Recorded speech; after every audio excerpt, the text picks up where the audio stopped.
Tu rentres ou pas, abruti? Putain, c'est pas vrai, ils sont cool, les gens.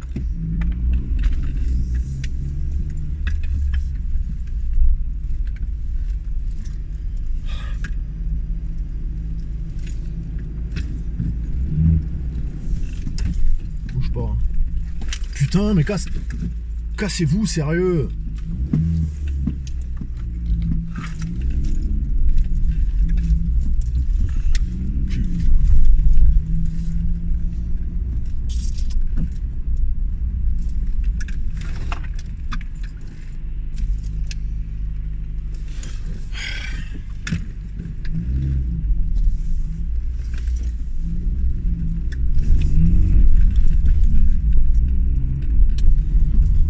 Bonjour à tous.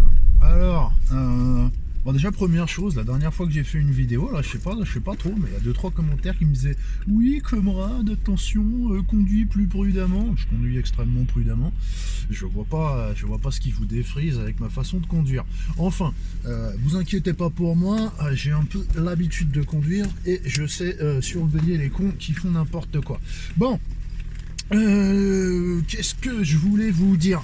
Ah oui, bon, la toute petite bonne nouvelle de la journée, mais vous savez, faute de grippe, on mange des merles et il faut savoir se contenter de peu.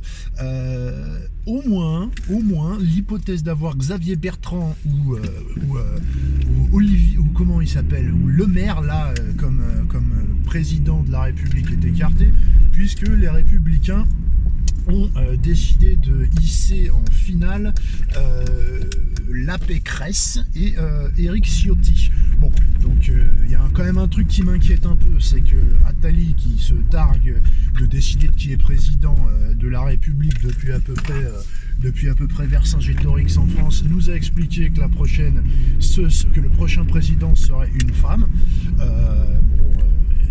Du coup, ça fait un peu flipper. Ce sera peut-être Pécresse.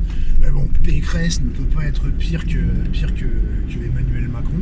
Enfin, quoi que. De toute façon, faut jamais le pire n'est jamais sûr. Mais c'est vrai qu'en ce moment, comme tout va de mal en pis, ce serait possible qu'elle nous réserve une mauvaise surprise et qu'elle réussisse à être pire que lui. Mais quand même, là, il y a vraiment du level. Donc. Écoutez, on va voir ce que ça donne. À la limite, s'il fallait choisir, je préférerais Ciotti, mais je me dis avec sa petite tête de chauve là, lui, il part très très mal pour être élu. Vous savez comment sont les Français. Hein, il n'a pas de cheveux, je vais quand même pas voter pour lui, et puis il a même pas les yeux bleus. Vous voyez ce que je veux dire? Étant donné que tous les petits mongols formés par l'éducation nationale vont sortir là, qui vont avoir 18 ans, qui connaissent absolument rien à rien, mais qui pensent qu'il faut aller sauver le monde de l'invasion des nazis martiens de l'espace, Éric Zemmour, Marine Le Pen, Dupont-Aignan, etc. Donc tous ces petits mongols vont aller voter avec leurs pieds pour celui qui aura des cheveux, celui qui sera une femme, celui qui sera jeune, celui qui aura les yeux bleus, et voilà, on va se faire baiser comme d'habitude par ces abrutis. En fait, nous, on est en tenaille entre les vieux cons de boomers qui nous pètent les noix et les petits cons d'étudiants qui font n'importe quoi.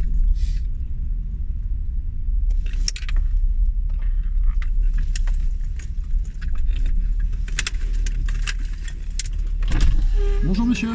Bien sûr. Vous demandez votre permis de conduire? Bien sûr. Je vous donne ça tout de suite. Un instant s'il vous plaît.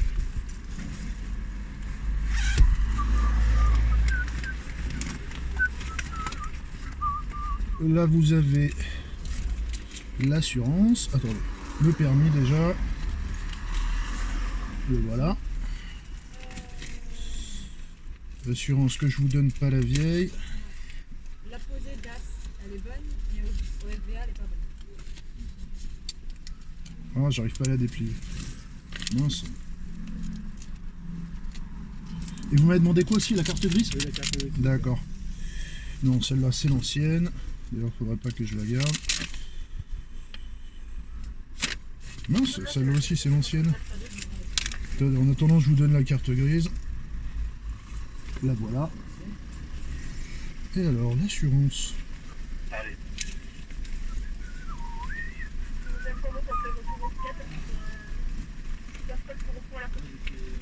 Ah, je crois que c'est ça, madame.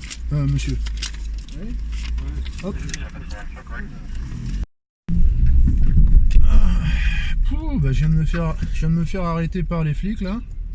J'ai failli me prendre 135 € d'amende parce que je roulais avec mes phares anti-brouillard en ville et qu'il n'y a pas de brouillard, j'ai pas fait attention. Ah bah il m'a dit que c'était 135 € d'amende. Heureusement, il a été cool, il me les a pas mis. C'est vrai que ça aurait été un petit peu salaud parce que j'ai pas fait exprès. Donc sachez-le, faites attention à pas voler, à pas rouler avec des anti-brouillards parce que sinon vous risquez de vous manger 135 € dans la mouille comme un vulgaire non vacciné qui irait bouffer au restaurant. Bon. Alors, qu'est-ce que je disais oui, voilà, nous on est coincés en fait. Nous, c'est comme la classe moyenne qui est coincée entre les racailles du bas et les racailles du haut. C'est comme, voilà, c'est nous, on est les quadragénaires, etc. On est coincé entre les petits cons qui connaissaient rien au système et qui votent comme des débiles mentaux, comme des fans de K-pop, et les vieux connards qui ont bien profité justement du système, qui le connaissent bien, qui ont fait mai 68 parce qu'ils réclamaient de la liberté, etc. Et des droits pour eux et qui aujourd'hui bah, ils sont prêts à nous écraser, à nous faire bosser plus longtemps, à nous mettre sous passe sanitaire, etc., à piétiner nos libertés pour leur sécurité et leur prospérité à eux et leur retraite à eux. Donc voilà, on est les éternels perdants de cette pyramide des âges là. Alors moi j'en ai des boomers dans mon entourage que j'aime énormément. Et qui sont pas des boomers, c'est des boomers au niveau de l'âge. Mais ils ont bien compris que ce pays partait en sucette. Et c'est pas, voilà, ils vivent pas carpe diem juste pour leur petite gueule. Et ils s'inquiètent de l'avenir du pays que nous allons laisser à nos enfants. Et ils votent et ils pensent et ils agissent et ils parlent en conséquence. Mais malheureusement, il y en a beaucoup qui... Ce sont des éternels adolescents attardés de mai 68 et ça changera jamais. Et puis c'est comme ça, mais bon, qu'est-ce que vous voulez, on va quand même regarder. Moi, j'ai quand même regardé cette campagne électorale. Voilà, juste pour le spectacle, comme ça, lunettes 3D, popcorn. J'espère que Zemmour va foutre un bon bordel. Pas que je sois d'accord avec lui surtout, hein, bien entendu que non. Mais voilà, je commence à en avoir marre de ce petit scénario sans cesse recommencé, de barrage à la haine contre Marine Le Pen et faire réélire Macron ou je ne sais quel autre tocard interchangeable de l'Union européenne là. Et bon, ils iront faire un barrage comme des trous du cul, mais ils feront barrage à Zemmour. Et puis voilà, ça changera un petit peu. On sait comment ça va se finir, mais écoute, au moins l'autre va continuer à choquer les journalistes en faisant des doigts d'honneur et tout. Mais c'est marrant, comme vous avez vu comment c'est présenté. Hein. Ah, Éric Zemmour a fait un doigt d'honneur à une femme. Ouais, non, faut finir la phrase. Il a fait un doigt d'honneur à une antifa qui lui a fait un doigt d'honneur. Donc c'est vrai qu'après on a tout l'opéra cristallin des vierges effarouchées qui se met en branle, hein, et qui entament des trémolos sur le thème de oh vous voyez il n'a pas la stature présidentielle, etc. Ça prouve bien qu'il n'est pas présidentiable, hein, on doit se comporter avec une certaine dignité, une certaine retenue. Ouais, bon, bah écoute, moi à titre personnel, entre un mec qui est pas président et qui fait un doigt à une meuf qui lui fait un doigt, et un président en fonction qui fête la fête de la musique avec, comme je l'ai déjà dit, toute la section togolaise des Travelots du Bois de Boulogne, ou justement en parlant de doigt d'honneur, hein, qui le regard en amouré caresse le torse luisant et transpirant d'un gangster caribéen qui fait des doigts à la photo en posant avec lui, alors que l'autre, tout en uniforme de gangster, fait des signes de gang. J'ai envie de dire non, bon, vos leçons de présidentiabilité, écoutez, hein, vous allez vous les garder. On a vu deux guignols, hein, deux ados attardés faire des galipettes dans les jardins de l'Elysée. Vous allez me dire que c'est super présidentiel, ça aussi. Et, et on a vu Emmanuel Macron le même jour, pardon d'avoir pouffé parce que c'est grave, dans la même phrase, dans la même séquence, rendre hommage à Samuel Paty, le professeur décapité par une des pépites, par un de ces extrêmes enrichissants dont on ne pourrait pas se passer. Hein. Qu'est-ce qu'on ferait? Comment on ferait décoller des navettes spatiales sans ce genre de chance pour la France, hein. Qui a décapité Samuel Paty. Et donc on a vu ce président infiniment plus présidentiable que Zemmour, qui a quand même, vous vous rendez compte, il a dit connard, un journaliste, oh mon Dieu, et qu'est-ce qu'on va faire? C'est horrible.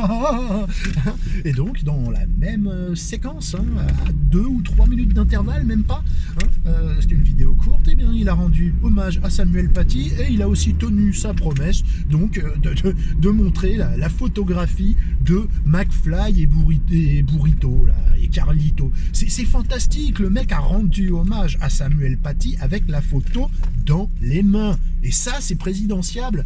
Et ça, c'est digne. Et ça a les épaules et la carrure d'un homme d'État. Mais vous vous foutez de ma gueule ou quoi? Une fois qu'on a eu Macron en président de la République, mais tout le monde est présidentiable. Je suis présidentiable. Bigard est présidentiable. Mon chat est présidentiable, même quand il chie à côté de sa caisse, mon Dieu.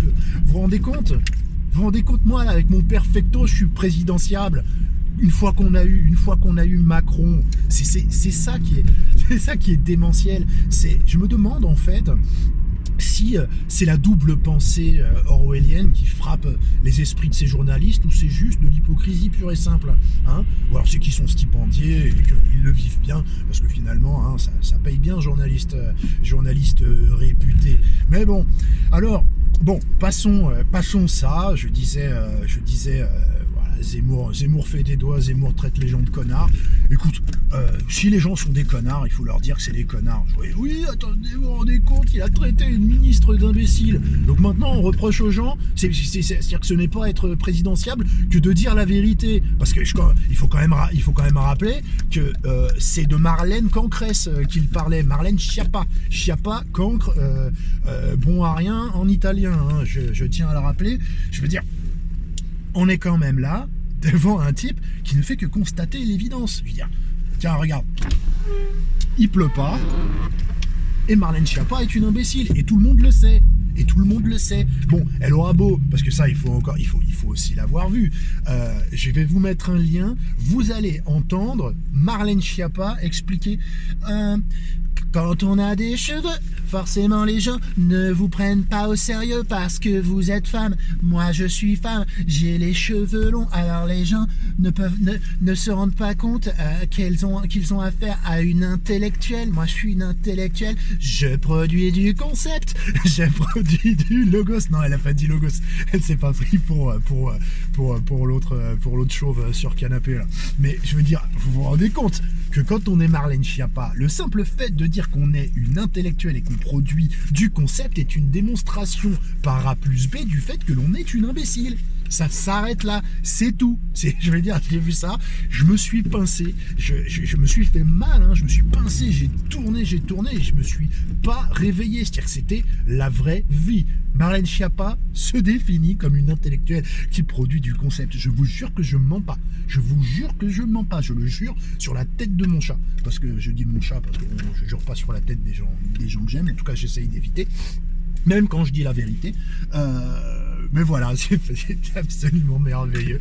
C'est le monde dans lequel on vit. C'est 2021 et puis 2022 va être encore plus stupide. J'en suis convaincu. On en est à la 3e dose. Hein. Bon, bah voilà, c'est plus complotiste de penser qu'il en faut une 3e et que ce vaccin en mousse ne fonctionne pas ou très mal contre un virus qui tue pas ou très peu, ou de moins en moins en tout cas, mais en tout cas beaucoup moins que les cancers, que la malbouffe, etc. Mais bon, je suppose que si je dis qu'il va falloir une 4e dose, ce sera complotiste. Ah non, parce qu'en Israël, ils y sont plus ou moins déjà, ils l'ont annoncé, ils sont en train de commencer à le faire. Alors je suppose que c'est de dire qu'il faudra la 5e. Je pense que là, on peut encore dire oui, mais c'est complotiste quand même, vous vous rendez compte, nanani, nanana. Il y a Pfizer, je crois, et l'autre machin, là, Johnson Johnson, je crois, qui ont déclaré qu'ils avaient une pilule de traitement contre la Covid. Je suppose qu'il faudra la prendre en plus du vaccin, hein, bien sûr, qui est très efficace, très efficace. Bon, les seules études qui ont été faites sur la pilule très efficace, c'est comme je l'ai dit, mais je crois que je vous l'avez déjà dit ça, c'est les fabricants eux-mêmes, hein, aussi connus sous le nom de ceux qui vont engranger les gros bénéfices de la dite pilule. Donc une pilule qui revient à 13 € à la production, nous dit-on, hein, de source officielle, et qui va être commercialisée pour $600, voilà, non, $700, donc un petit peu plus de 600 €. Fantastique, sachant qu'il en faudra plusieurs, hein, c'est pas une pilule miracle, c'est un traitement. Et bon bah écoutez, en l'absence d'études indépendantes, hein, sur la seule bonne foi du mec qui va empocher plus de $700 de bénéfices sur chaque gélule, eh bien, le bon docteur Véran, hein, sortez des filles, nous annonce qu'il en a commandé déjà 50 000. Vas-y, on s'en fout, on s'en bat les reins, c'est comme le Rivotril. Allez, on en achète pour 1 milliard, ça marche pas. Oh là là, comment ça se fait? Oh bah, je sais pas, c'est le mec qui me les vend et qui fait du bénéfice, qui m'avait dit que ça marchait très bien, mais je comprends pas, ça marche pas, et pourtant ils nous les ont vendus quand même parce qu'on est des trous du cul. Il faut en rire, franchement il faut rire de cette époque, c'est absolument merveilleux, c'est fantastique. Je trouve pas les mots pour remercier le destin de m'avoir fait vivre au 22e siècle. Alors Yel rentre dans le petit Robert. Bon bah le petit Robert rentre dans la poubelle en ce qui me concerne. Bon, ça tombe bien, je n'ai pas le petit Robert à la maison, mais encore une fois, c'est toujours c'est la vision cohn-benditienne, hein, vous savez, le fameux babysitter lubrique. C'est cette vision de la démocratie, c'est-à-dire que il faut que protéger les minorités de la majorité. Et donc là, en l'occurrence, il faut imposer les délires et les exigences d'une infime minorité, c'est-à-dire que les LGBT sont déjà une minorité, et alors les T sont aussi une minorité au sein de ce micro-groupe, et en plus de ça, même les T, les trans, qui n'arrivent pas à comprendre qu'on ne peut pas, qui n'arrivent pas à comprendre qu'on ne peut pas imposer à une majorité, y compris d'ailleurs les LGB, hein, qui disent il, elle, et à la limite, si jamais un trans devient une femme et qu'on est gentil et qu'on l'aime bien, on peut l'appeler elle alors que c'était un homme au début, si on veut, d'accord, si on veut, et si ça lui fait plaisir et si ça nous dérange pas, mais on n'a aucune obligation. Mais les gens qui ne comprennent pas qu'on ne peut pas imposer à 99,99% de la population un mot sorti de leur délire, arbitrairement comme ça, ils sont ultra minoritaires. Vous vous rendez compte, c'est une minorité d'une minorité d'une minorité d'une minorité. Alors, t'as des problèmes dans ta tête, tu sais pas si t'es un garçon ou une femme. À la limite, démerde-toi avec tes amis pour qu'ils t'appellent comme ça, d'accord? Moi, c'est simple. J'ai pas besoin d'un nouveau pronom pour m'adresser à une personne qui me dit oui, moi mes pronoms sont, etc. À partir du moment où tu commences la phrase en me disant mes pronoms sont, c'est simple, je te parle plus, c'est fini, voilà, c'est tout, je te parle pas, laisse-moi tranquille, tu m'intéresses pas, y a pas de problème, et j'aurais pas besoin de prononcer tes pronoms, d'autant plus que quand on dit yel, la plupart du temps t'es pas là, parce que si t'es là je te dis tu, d'accord, donc voilà, ce qu'on dit dans ton dos, bah t'as qu'à t'en foutre. T'as pas à imposer aux gens une doctrine verbale alors que t'es même pas là. Arrête de nous péter les noix. Voilà, moi je dis le plus simple, ces gens-là, faut pas leur parler, faut pas leur faire de mal, mais faut pas leur parler. Problème à régler. Dossier suivant. Ramayad. Ah, Ramayad. Voilà une histoire qu'elle est bonne. Vous avez vu ça, je suppose que je vais rien vous apprendre. Ramayad, qui avait voulu se présenter à l'élection présidentielle, la meuf se mouche pas du coude et se fait une solide idée d'elle-même, hein. Franchement, quand on est Ramayad, se dire que je vais terminer présidente de la République, c'est quand même pas mal, je reconnais ça, au moins la fille croit en ses rêves. Mais elle n'a pas eu ses signatures, elle a été vexée, je suppose, elle s'est barrée donc aux États-Unis, aux States, comme Rokhaya Diallo. Enfin, je sais pas si elle y vit, mais elle doit y être fourrée une bonne partie du temps. C'est peut-être là-bas qu'elle a chopé ce cancer idéologique du wokisme, du BLI, du BLA, du Black Lives Matter et toutes ces conneries d'intersectionnalité qui fonctionnent pas et de guerre raciale et de conneries comme ça, de racisme systémique mon cul. Donc elle s'est barrée à Washington DC, s'il vous plaît, Lara Mayad, où elle a intégré un think tank, un réservoir de pensée. Je pense que ces réservoirs de pensée sont souvent surtout des bonnes fosses sceptiques, des bons réservoirs à fange. Et donc think tank qui glose et étudie, échafaude des théories sur la race, la critical race theory, là, ces conneries venues des États-Unis. Et donc a été raconté dans une interview à l'Express que la France était systémiquement raciste et qu'elle se sentait micro-agressée quand elle passait sous la statue de Colbert, je sais pas où, pour aller à l'Assemblée nationale ou dans son ministère ou que sais-je encore. Bon, alors, déjà, je trouve que la réponse de Zemmour sur Twitter a été vraiment géniale. Tout mon micro-soutien à Ramayad dans la micro-épreuve qu'elle micro-traverse. Voilà, j'ai trouvé que c'était très très très très bien, très sympa.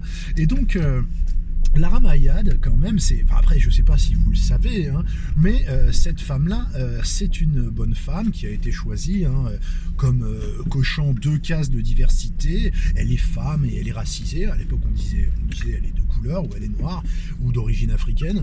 A été donc choisie comme sous-ministre de je sais pas quoi. Les planches à linge et les fers à repasser, et les tranches de jambon et les agrafeuses, je sais plus ce qu'elle faisait exactement. Ouais, elle était peut-être vaguement dans les affaires étrangères. Je me rappelle qu'elle avait plus ou moins refusé de serrer la main de Kadhafi, ou je sais plus quoi. Ou alors au contraire, elle avait critiqué puis elle avait fermé sa bouche et lui avait serré la main, mais là n'est pas la question. Lara Mayad donc a été ministre en France, et elle a été ministre alors qu'elle est née donc au Sénégal, d'accord. Elle est donc née au Sénégal, cette brave Ramayad, et a été importée en France à ses 10 ans, si je ne dis pas de bêtises, par son papa diplomate et sa maman. Donc sa maman qui a élevé donc qu'il a élevé avec ses trois sœurs ou ses 4 sœurs, je ne sais plus. Donc alors là je suppute, je ne fais que présumer que la maman devant élever seule, puisque le papa diplomate causait ton papa est diplomate, c'est toujours comme ça, je crois que c'est la même chose pour Sibeth Ndiaye, est reparti au Sénégal, vaquer à ses occupations, et peut-être ses raisons, ce brave homme, je n'en sais rien. Donc je suppose que peut-être la maman n'a pas pu mener de front l'éducation des 3 petites filles, ou 4 petites filles, et son travail, donc peut-être qu'elle a reçu l'aide de la France, sous forme de divers subsides, allocations familiales, je ne sais pas, peut-être aide au logement. En tout cas, ce qui est certain, c'est qu'arrivée sénégalaise à 10 ans en France, la petite Ramayad a été accueillie donc dans l'éducation nationale, qui a pris en charge sur deniers publics, de ces cons de français, son éducation, puis son éducation supérieure, etc. L'a soigné, lui a ouvert bien sûr l'aide médicale, etc.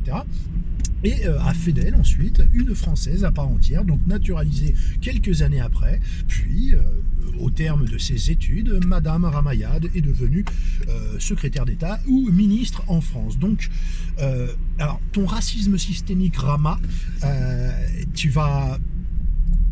Je parle à une dame, donc je vais éviter d'être trop vulgaire, mais je te suggérerais bien un usage récréatif que tu pourrais en faire.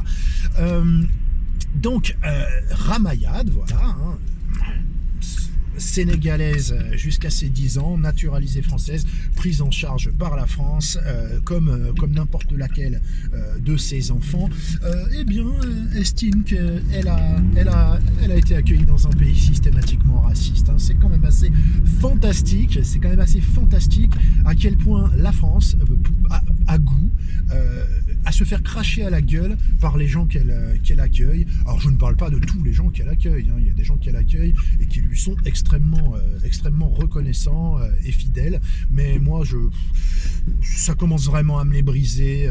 Voilà, toutes les Maboula Traoré, Maboula qui porte très bien son nom, Soumaoro, les Assa Traoré, les machins, les trucs. Je veux dire, bon, écoute, comme je le dis toujours, moi j'ai qu'une seule nationalité. Vous en avez deux. Au bout d'un moment, faites un choix ou restez là et fermez vos mouilles. Mais là, ça commence vraiment à me courir sur le haricot. Alors, cette histoire de Colbert, là encore, le wokisme, cette idéologie, ce prêt-à-penser idéologique pour étudiants pâte à modeler là, qui repose sur des mots-clés à la con, sur des biais de pensée, sur des réflexions dysfonctionnelles en tout genre, se caractérise quand même par un niveau d'inculture et un manque d'honnêteté intellectuelle et de curiosité intellectuelle crasse, parce que je veux bien qu'on considère que Colbert était une pourriture, etc. Alors je tiens à dire une chose,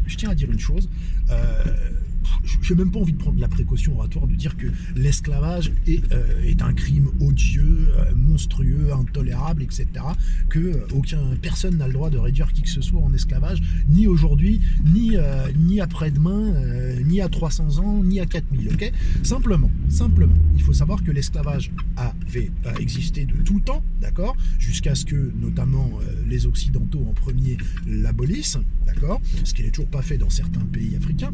Et de deux, quand Colbert a écrit le Code Noir, ce qu'on lui reproche, l'esclavage existait déjà. Le Code Noir n'a pas instauré l'esclavage. L'esclavage existait, et le Code Noir, donc je ne sais pas si c'est Colbert ou son fils, si Colbert l'a juste commandité ou s'il l'a écrit, rédigé lui-même, mais le Code Noir a eu pour vocation de codifier, voilà, de réglementer l'esclavage dans son application. C'est-à-dire que, par exemple, entre autres, le Code Noir a interdit les mutilations. Et les mutilations, et notamment génitales. Hein, ce dont je vais vous parler peut-être si j'ai encore un peu de batterie après, a interdit aux maîtres de tuer leurs esclaves, a interdit aux maîtres de torturer leurs esclaves, de les punir sans raison, a permis donc également, leur a imposé l'obligation de les vêtir, l'obligation de les nourrir, l'obligation de les loger, de leur mettre un toit sur la tête, fût-il rudimentaire. Mais tout ça n'était pas le cas, c'est-à-dire que sans le Code Noir, eh bien, les maîtres auraient pu émasculer les hommes, les castrer, d'accord ?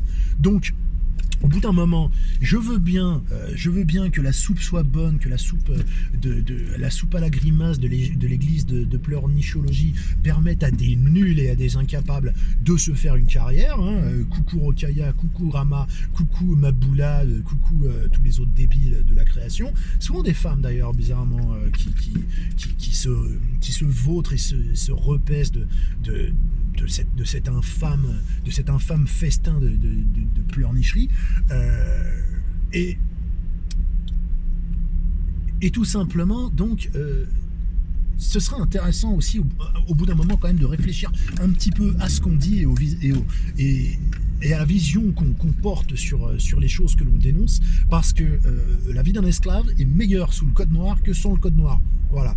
Je te dis pas qu'elle n'est pas horrible quand même, mais je pense que pas mal d'esclaves ont été contents quand même qu'on leur coupe pas les testicules, d'accord ? Qu'on n'ait pas le droit de leur couper un pied ou une main parce qu'ils avaient essayé parce qu'ils travaillaient pas assez vite ou parce que le maître était mécontent. Voilà. Avant, on pouvait. Après, on pouvait plus. Je pense que c'est quand même un plus, surtout à une époque où tout le monde pratiquait l'esclavage. Alors pourquoi je parlais des mutilations génitales ? Rama. Alors déjà, Rama, fille de diplomate, je suppose donc que peut-être tu viens d'une ethnie qui pratiquait l'esclavage, parce que je rappelle que la traite négrière, en l'occurrence, c'est pas les blancs qui ont débarqué au centre de l'Afrique pour aller attraper les gens avec des filets, d'accord? Il y avait des tribus locales, des ethnies locales qui étaient esclavagistes et qui les vendaient justement et notamment aux blancs, ok?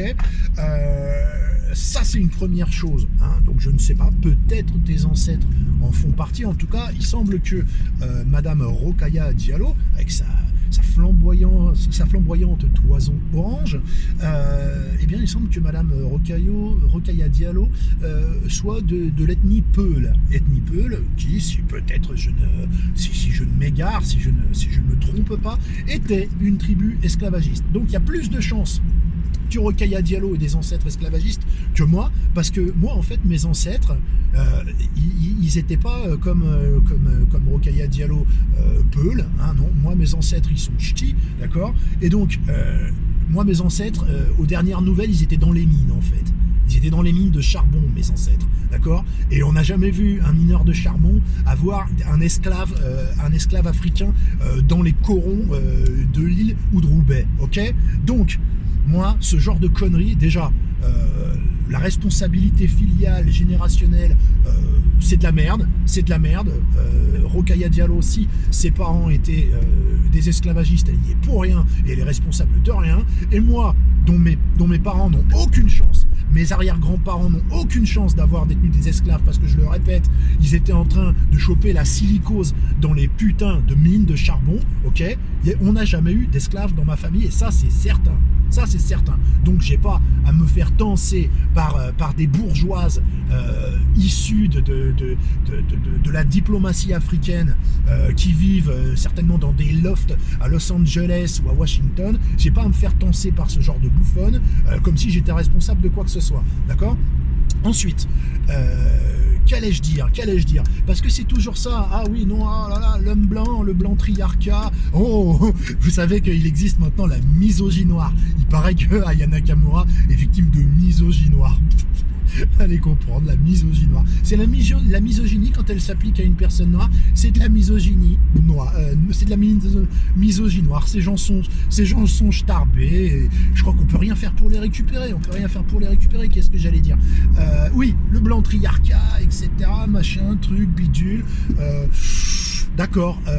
C'est marrant quand même que, d'ailleurs, à l'instar de l'ignoble, de la monstrueuse Christiane Taubira, dont je suis content de ne pas voir la tronche pendant l'élection présidentielle, parce que ça me faisait très très peur, les Français étant tellement cons qu'ils auraient peut-être pu voter pour cette gorgone.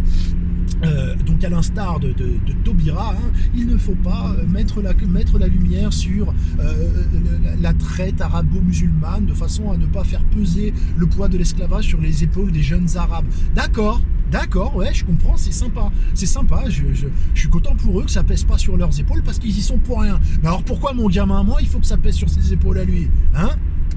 Pourquoi Rokhaya Diallo, elle ne s'intéresse qu'à un seul esclavage, celui qui a été pratiqué par le blanc triarcat? Parce que je vais te dire une chose, voilà pourquoi. Parce que en fait, dans le monde arabo-musulman, il n'y a pas d'afro-descendants, il y en a très très peu, pour venir se plaindre que oui, le système est raciste et tout ça, machin, oh là là, quand je me fais soigner à l'hôpital, exactement comme tous les Français, j'ai quand même l'impression que c'est raciste, etc., machin truc, même si je suis arrivé du Sénégal, alors que j'y suis né, que j'avais 10 ans en arrivant en France. Pourquoi il n'y a pas ça en Arabie Saoudite? Pourquoi il n'y a pas ça, je sais pas moi, en Syrie, en Libye, etc., machin truc?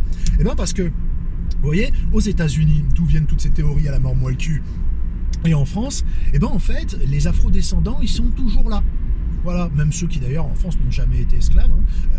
Mais par exemple aux États-Unis, où techniquement à peu près tous les Noirs qui historiquement présents sur place sont des descendants d'esclaves, ils sont toujours là. C'est-à-dire que leurs petits-enfants, leurs arrière-petits-enfants sont toujours là. Et pourquoi ? Parce que grand-papa il était esclave et on lui a pas coupé les testicules. Voilà. Comme en France, la traite qu'on a fait pour emmener les esclaves en Guadeloupe, en Martinique, etc., on leur a pas coupé les testicules. C'est pour ça que les Indiens Arawak, etc., il y en a plus top. Par contre, les îles sont devenues des îles où les gens sont afro-descendants et sont capables de se reproduire et de perpétuer leur lignée. Voilà pourquoi. Parce qu'on leur a pas coupé les testicules. Madame Rokhaya Diallo, Madame Ramayad, et toute la troupe de débiles. Par contre, la traite arabo-musulmane, de laquelle il ne faut pas parler, on castrait les esclaves systématiquement. C'est pour ça qu'il n'y a pas eu de lignées noires qui se sont perpétuées sur les lieux où ont été emmenés ces esclaves. C'est pour ça, Mais ça vous emmerde, ça. Ça vous emmerde. Parce que ça contredit votre intersectionnalité. Votre intersectionnalité, ce qui en gros signifie tout le monde lié contre les Blancs. Tout le monde lié contre les Blancs. Les Noirs, les Arabes, oui, on est ensemble, etc. Les Blancs, ils sont racistes, etc. Mais tout le monde est raciste, en fait. Il y a des racistes partout, et vous en êtes la preuve. Cette obsession maladive de la race. Après, on va aller dire, oui, Zemmour, il est raciste, etc. Moi, je pense pas qu'il soit raciste. Il passe pas son temps à dire que les gens sont noirs ou que les gens sont blancs. Peut-être la seule chose, c'est que il se dit que peut-être une fois qu'on est en France, il faut peut-être arrêter de cracher dessus. Et puis, il faut peut-être se conformer un petit peu à la logique du pays dans lequel on est. Moi, j'ai pas de problème avec ça, vous voyez. J'ai pas de problème avec ça. Soyez musulmans, soyez chrétiens, soyez hindous, soyez ce que vous voulez. Simplement, soyez français pour de vrai. Comportez-vous comme tel. Ou alors, trouvez chaussures à votre pied. Trouvez chaussures à votre pied. Et je veux dire, j'en reviens à Ramayad, qui se fait micro-agresser. Mais ça, c'est micro-agressé par la statue de Colbert. Moi, je suis quelqu'un, j'ai envie de rendre service aux gens. J'ai envie de trouver des solutions pour les gens. Ça me fait chier qu'elle soit micro-agressée, qu'elle micro-souffre, etc. Par contre, qu'elle maxi chiale et qu'elle méga se plaigne.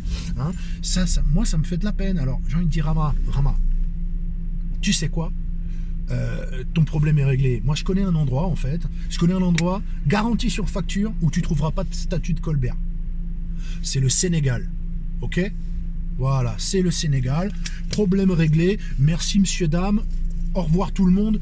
Dossier suivant. Vous savez pas ce que j'ai découvert l'autre jour ? Mais j'en suis tombé de ma chaise. 3 fois de suite, je me suis relevé chancelant, j'ai revérifié l'information, je suis retombé, je me suis cogné la tête. La France, chaque année,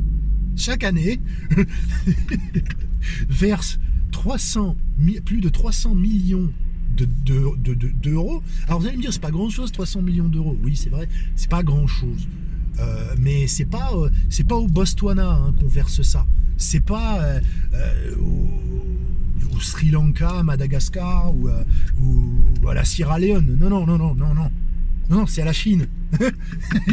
À la Chine, au titre d'aide au développement. Rendez-vous compte, la France verse 300 millions d'euros d'aide au développement à la Chine. Alors c'est peanuts. Les mecs sont la première ou deuxième puissance économique du monde. De toute façon, bientôt la première, ça c'est certain. Je crois la deuxième pour très peu de temps encore, la première puissance économique du monde. On a avec eux une balance commerciale absolument déséquilibrée. En gros, on leur vend du vin et du foie gras et du fromage, et du luxe aussi, du Louis Vuitton, et toutes ces merdes là, toutes ces merdes hideuses et hors de prix. Et eux, ils nous vendent tout le reste en fait. C'est-à-dire que même quand on leur vend des Airbus, on leur vend avec les plans, avec les transferts de technologie, etc., pour qu'à terme, ils puissent faire les leurs et qu'on ait encore plus de chômeurs. Je veux dire, nos emplois se délocalisent là-bas, notre industrie est en train de crever, et on verse 300 millions d'euros de développement à la Chine. Mais la Chine, elle est développée, bande de tarés. Mais qu'est-ce qu'on s'en fout? Mais enfin, les Chinois doivent être morts de rire. Ils doivent se dire, mais alors bon, je vais pas vous prendre l'accent chinois, hein. C'est pas un sketch de Kev Adams, mais ils doivent se dire, mais regarde-moi ces trous du cul, regarde ces abrutis, ils nous donnent 300 millions de leur monnaie à la con là, ils croient qu'on en a besoin, mais on s'en fout, mais on va les prendre quand même, hein, parce que voilà, les Chinois sont des gens pragmatiques.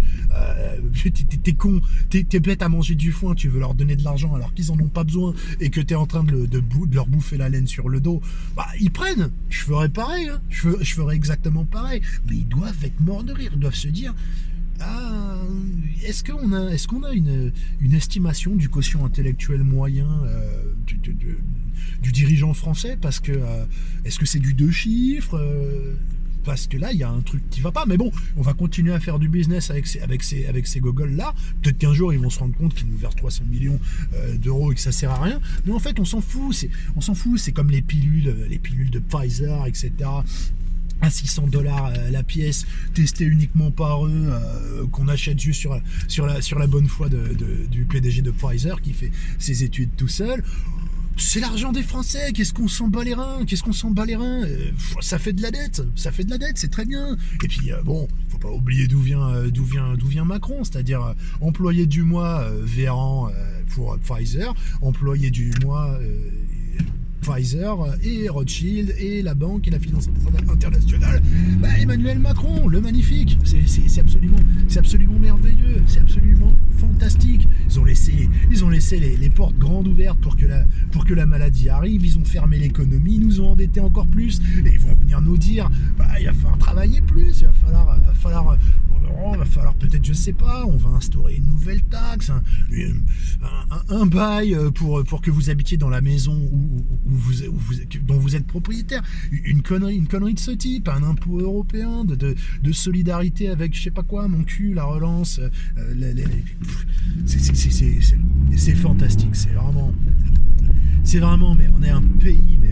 j'allais dire on est un pays de cons, on est un pays dirigé par des cons, ça c'est certain, mais regardez ça.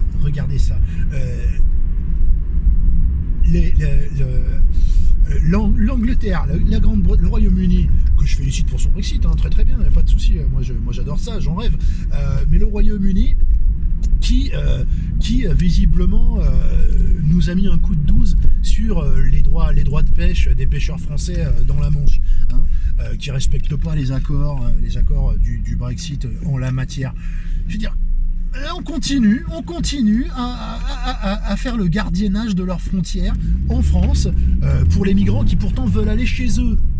Voyez, c'est-à-dire c'est nous qui nous occupons de leurs frontières. On est les gardes-frontières des Anglais. Mais bordel, mais arrêtons de faire ça. Oui, mais ils vont se noyer, etc. machin. Mais c'est pas notre faute, ils veulent pas venir chez nous. Les Anglais en veulent pas, mais les Anglais changent pas leur système. Donc leur système d'immigration, où en gros une fois que tu y restes, et en plus tu peux bosser au black, c'est super pratique, etc. C'est aussi pour ça qu'ils veulent y aller. Mais je veux dire, ils sont une pompe aspirante pour l'immigration, venus je sais pas où, du Pakistan, d'Irak, et tout ce bordel là. Mais bon Dieu, mais grand bien leur face, c'est pas à nous de les garder. Ces mecs là nous prennent pour des cons, ils foutent nos pêcheurs en danger. Ouvrons la putain de frontière, faisons comme ces connards de Biélorusses là, hein. Ah oui, faut pas construire un mur, etc. En Pologne, mais rendez-vous compte comment on est. On a à l'est de l'Europe des connards, pour l'est de l'Europe, des connards qui disent il faut absolument pas construire de mur. Donc on ouvre grand la porte d'un côté pour que les gens rentrent, traversent l'Europe pour aller en Angleterre, et on ferme du côté, au dernier moment on ferme pour qu'ils aillent pas en Angleterre. C'est quoi le projet? C'est quoi la logique de tout ça? Pourquoi on continue encore de respecter ces putains d'accords du Touquet qui, à nous, ne nous rapportent rien? Je crois qu'ils doivent nous donner 300 millions, 200 millions d'euros, une connerie comme ça. On n'en a pas besoin, ça couvre pas les frais que ça nous coûte d'accueillir ces gens. d'accueillir, non, d'accueillir c'est un bien grand mot, j'appelle pas ça accueillir, d'avoir ces gens sur le territoire. Bon Dieu, mais c'est complètement stupide. C'est complètement stupide et j'entends oui, Macron a décidé d'être ferme, etc. Mais ferme de quoi? Ferme ta gueule. Les mecs nous font des bras d'honneur et toi tu continues à garder leurs migrants. C'est quand même incroyable. C'est quand même incroyable. Alors moi je suis bien triste que des gens se noient, mais de toute façon, qu'on garde la frontière ou pas, ils vont y aller, ils vont prendre de la merde, ils veulent pas rester ici. Vous avez beau leur dire oui mais demandez l'asile en France, etc. Ils veulent pas. On va quand même pas les supplier, on n'en a pas besoin de ces gens. On n'en a pas besoin. Qu'est-ce qu'on a à faire avec des Pakistanais, sérieux? Des docteurs pakistanais, oui. Mais je dirais, le jet d'acide dans la tronche, je suis pas sûr que ça fasse partie des enrichissements culturels absolument indispensables pour la société française. Hein, je pense qu'on n'en est pas à ce degré de sérénité où on se fait chier, où on a besoin de quelques événements viennent rythmer un peu nos petites vies moroses. Alors je dis pas que tous les Pakistanais sont comme ça, mais c'est quand même un petit peu la culture. La culture. Si t'es pas un Pakistanais, le mutant à grosse tête là, qui s'est gouré de locaux et qui a attaqué les anciens locaux de Charlie Hebdo, je crois que c'en était un. Voilà, il aurait été au Pakistan, on n'en a pas besoin, d'accord. Et si vous voulez aller en Angleterre, ça aurait été aussi bien qu'il y soit. Hein, s'il est là-bas, il n'est pas ici. Mais bordel de merde, c'est incroyable. Alors qu'est-ce que j'allais dire? J'ai encore un ou deux trucs dont je voulais vous parler, et puis après je vous laisse tranquille parce que c'est long et qu'en plus je suis pas très éloquent aujourd'hui. Qu'allais-je vous dire? Merde alors. J'ai un trou de mémoire, c'est pénible. Ça va peut-être me revenir. Ah oui, c'est ça que je voulais vous dire. Alors, Olivier Véran est venu nous expliquer que maintenant le test PCR pour le pass sanitaire ne sera plus valable que pendant 24 heures. Comme ça, il fait bien chier les non-vaccinés. Hein. De toute façon, c'est le but. Moi, j'aimerais bien comprendre un truc. Il y a des restrictions qui sont tombées aujourd'hui au niveau du trafic aérien, de l'entrée en France, etc. À partir du samedi 4 décembre, si vous êtes non vacciné et que vous venez de certains pays hors de l'Union européenne, vous pouvez venir avec un test PCR de moins de 48 heures. Donc, la conclusion de cette information, c'est que la France est une prison pour Français, où un citoyen français, pour se balader dans son pays, sur sa terre natale, qui lui appartient, hein, qui n'appartient pas à M. Véran, qui n'appartient pas à Emmanuel Macron, pour se balader dans notre propre pays, un citoyen français doit faire un test PCR toutes les 24 heures à ses frais, etc. Alors qu'un étranger qui vient d'ailleurs, non vacciné, lui, il peut avoir un test PCR de moins de 48 heures. Expliquez-moi, pourquoi la France est systématiquement la poubelle, l'hôtel de passe du monde et une prison pour l'honnête citoyen français, bordel de merde, hein? Expliquez-moi ça un petit peu. Expliquez-moi pourquoi une infirmière qui peut avoir le Covid et qui est vaccinée peut aller travailler sans savoir qu'elle a le Covid puisqu'elle est asymptomatique et contaminer ses patients, d'accord? Alors qu'une infirmière qui serait sous test PCR peut aller ne peut pas aller soigner ses patients, alors qu'elle, en tout cas dans un délai de 72 heures, elle sait qu'elle n'était pas contaminée et donc pas contaminante. J'aimerais bien comprendre ça, hein? Sachant que les tests PCR en plus ne sont plus gratuits, donc la surveillance de l'évolution de l'épidémie, c'est comment là? Hein? C'est comment? C'est sur la base d'uniquement les gens qu'on envoie se faire tester parce qu'ils ont des symptômes, si je comprends bien. Ah, c'est intelligent. Un type qui a son pass sanitaire parce qu'il est double vacciné, hein, qui peut toujours être porteur du virus et donc contaminant. Quelle raison il a de vérifier s'il est contaminant ou non, bordel, hein? On est 10% de la population à pas être vaccinée, pourtant l'épidémie elle repart. Et vous allez me dire que oui, mais ce sont tous les gens qui sont en réa, ce sont des non vaccinés. C'est faux. C'est faux. C'est faux. La dernière fois que j'avais eu un chiffre, c'était du 60-40. Alors oui, étant donné qu'on est que 10% de la population en proportion, ça fait plus de gens non vaccinés qui sont en réa. D'accord? Mais ils ont quel âge aussi? Est-ce qu'ils sont obèses? Hein? Est-ce qu'ils sont valétudinaires? Valétudinaires, Kakoshim, est-ce que ce sont des vieillards? Alors c'est bien triste que les vieillards meurent, mais je suis bien désolé de le dire, mais c'est aussi dans l'ordre des choses de mourir à un moment ou à un autre. Comme disait mon grand-père, prends pas trop la vie au sérieux, tu t'en sortiras pas vivant. Oui, c'est comme ça, la vie elle se finit au bout d'un moment, à un certain âge on meurt. Voilà, peut-être que le Covid a un effet de moisson. C'est bien triste, mais est-ce que c'est la peine de détruire la vie des gens comme ça? Ma petite fille, qui était passionnée de gymnastique, excellente en gymnastique, en compétition, a décidé d'arrêter la gymnastique. Moi, je suis désolé, je trouve ça extrêmement dommage. On nous dit oui, manger, bouger, je sais pas quoi, faites du sport, c'est bon pour la santé. Oui, mais vous nous l'interdisez, bande de connards. Comme je l'ai déjà dit, ma fille, elle peut faire de la gymnastique au collège sans passe sanitaire, et pour faire exactement la même chose en professionnel, en compétition, dans un même gymnase, dans les mêmes putains de conditions, mais en étant moins nombreux, parce que c'est une équipe de 5, plutôt que de faire de la gym avec sa classe de 25 élèves ou 30, je sais plus combien ils sont, eh bien elle n'a pas le droit. Vous voyez ? Elle peut faire de 15h à 17h, elle fait de la gym dans un gymnase à l'école et tout va bien. Et à 18h, je peux pas la déposer à la gym pour faire exactement la même chose. Et ma fille ne fait plus de sport. C'est bien. C'est bon pour sa santé. C'est bon pour sa santé. Putain de taré, quoi. Putain de taré. La haine que ces gens vouent à leur peuple est incroyable. Bon, après, on leur rend bien, on les déteste aussi, quoi.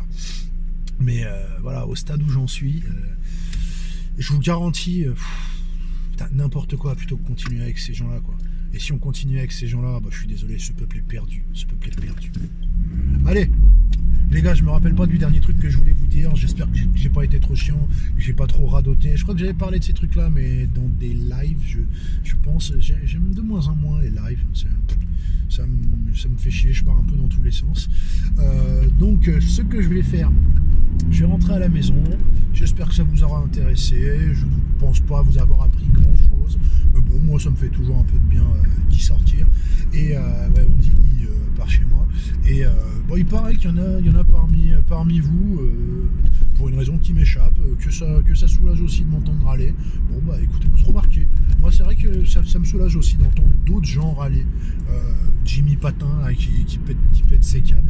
J'aime bien l'écouter. Même si je suis pas d'accord avec lui surtout, franchement, là par exemple, je vois qu'il est très dérangé par la misogynie de Zemmour. Moi j'en ai rien à foutre. Zemmour a une qualité indéniable et indépassable. Bon, qui n'est pas quelque chose de rare, mais déjà il n'est pas Macron, donc ça me le rend très sympathique. Je crois que on n'a pas les mêmes options politiques surtout, mais moi j'aime bien entendre les autres aller aussi. C'est vrai que ça me détend, ça m'évite d'avoir à le faire moi-même. Voilà. Bon, pour ceux qui connaissent pas, tiens, je vais faire un peu de promo pour des trucs que j'aime bien parce que j'ai un peu. Parfois on est là sur YouTube, on a envie d'écouter un truc, on a écouté tout ce qu'on avait l'habitude d'écouter, on cherche d'autres trucs. Donc en français, je sais pas si vous connaissez La France de Campagnol. C'est un